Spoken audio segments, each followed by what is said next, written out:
Saya Reni Indrawati Saputri, kelas 3B, Prodi D3 Sanitasi Poltekkes Kemenkes RI Padang.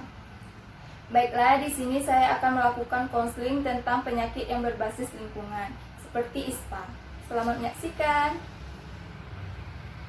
Dengar ini dengan saudara Sinta. Iya, saya sendiri. Baiklah, saya Reni Indrawati Saputri akan melakukan konseling tentang keluhan yang kakak cerita. Langsung saja ya kak. Apakah kakak batuk atau kesulitan bernapas? Iya, Kira-kira kak udah berapa lama itu kak? mungkin sekitar 15 hari belakangan ini, Kak. Adakah anggota keluarga kakak yang mempunyai gejala seperti itu? Tidak.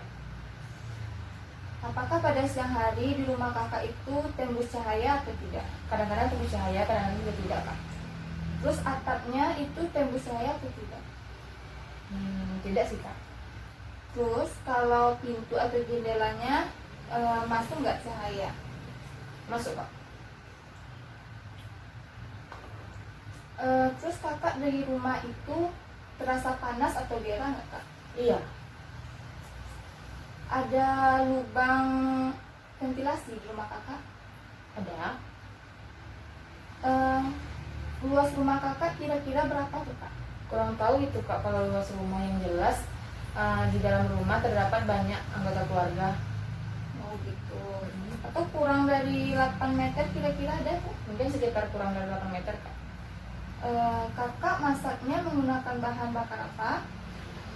Ada tuh gas, minyak tanah, arang, kayu bakar. Menggunakan kayu bakar, Kak. Di dapur kakak itu mempunyai cerobong asap atau tidak?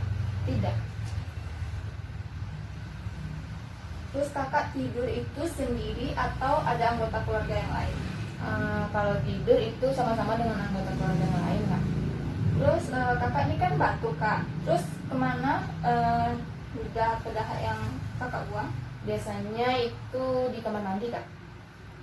Terus kalau kakak itu batuk, itu tutup mulut atau tidak? Kadang-kadang tutup mulut, kadang-kadang tidak, Kak. Apakah kakak memasak itu menggendong anak atau gimana? Tidak, Kak, di rumah tidak ada anak kecil, Kak. Oke, baiklah. Dari hasil wawancara kita tadi, saya kira kakak itu menderita gejala ISPA kak. Untuk itu saya sarankan maka kakak itu kalau batuk itu tutup mulut, dan kalau kakak batuk itu dahaknya dibuang pada tempatnya ya kak. Di mana buangnya tuh, Kak? Di WC, dan itu tuh disiram ya, jangan sampai tidak. Terus kakak kalau cahayanya kurang di rumah bisa tambah tuh kak ventilasinya supaya udaranya tuh masuk atau bertukar. Terus kakak kan satu kamar tadi ada anggota yang lain ikut kan tidur di sana. Sebaiknya kak dalam satu kamar itu satu orang aja. Apalagi kakak ini kan batuk, misalkan sendiri aja dulu. Untuk rencana tindak lanjutnya, bolehkah saya datang ke rumah kakak untuk melihat sanitasi rumah kakak? Boleh, Kak. Boleh.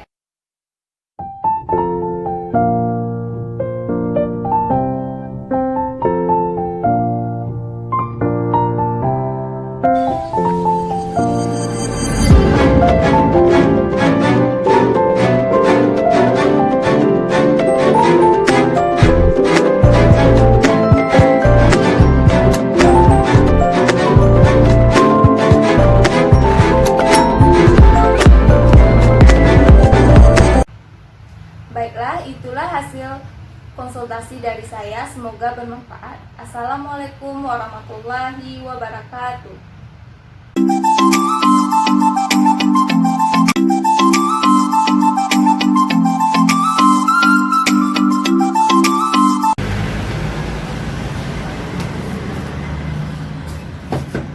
Assalamualaikum. Waalaikumsalam. Silakan masuk, Kak. Baiklah kak, kemarin kan kakak cemas. Sekarang Reni mau melakukan pengamatan ke rumah kakak. Reni tuh mau lihat-lihat tentang pencahayaannya, ventilasi di rumah kakak gimana, terus perilaku kakak tuh gimana. Boleh kak? Boleh.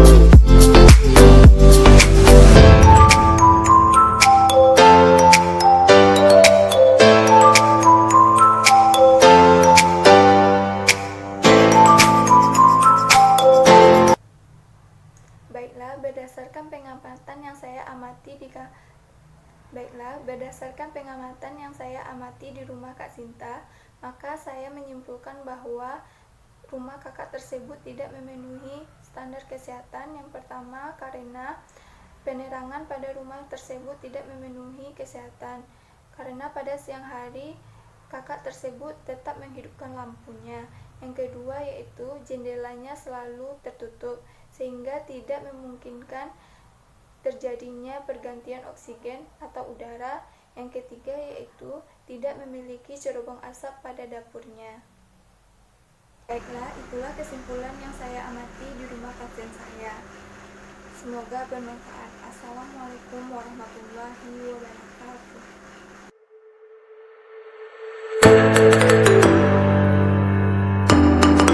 Assalamualaikum warahmatullahi wabarakatuh. Perkenalkan, nama saya Reni Indrawati Saputri, kelas 3B, Prodi D3 Sanitasi Poltekkes Kemenkes RI Padang.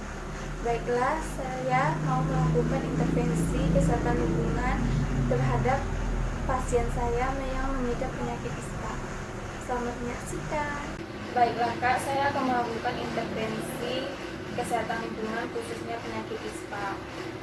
Yang kedua nih kak, saya mau nanya gejala penyakit ISPA, kakak tahu nggak? Tidak, tadi kayak gejalanya kak seperti hidung tersumbat, bersin-bersin, sesak pada bagian dada, kayak merasa kelelahan, demam, batuk-batuk, sakit tenggorokan dan nyeri otot.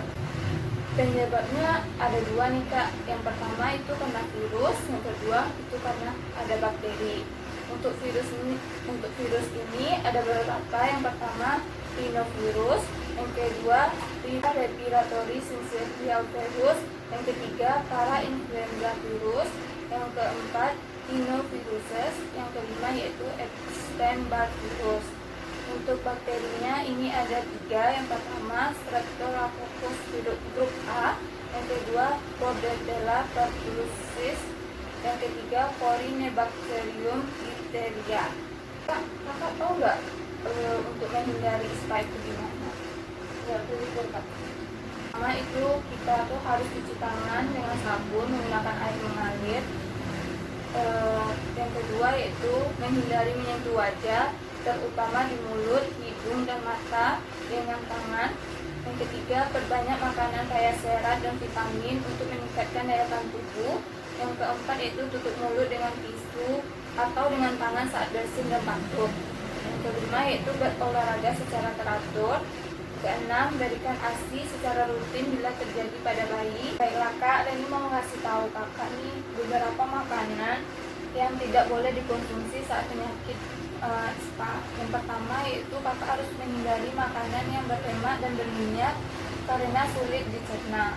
Yang kedua, makan dan minuman yang banyak mengandung gula karena dapat memperparah keadaan peradangan atau inflamasi. Yang ketiga yaitu makanan pedas karena dapat mengiritasi baik saluran pernapasan maupun saluran pencernaan. Yang keempat yaitu makanan yang bertekstur kasar atau keras karena dapat melukai tenggorokan dan akan lebih sulit dicerna oleh usus.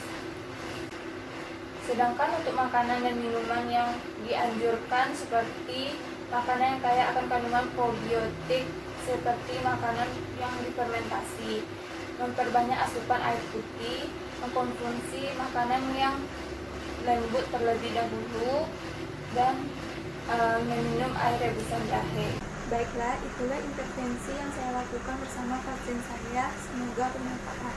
Assalamualaikum warahmatullahi wabarakatuh.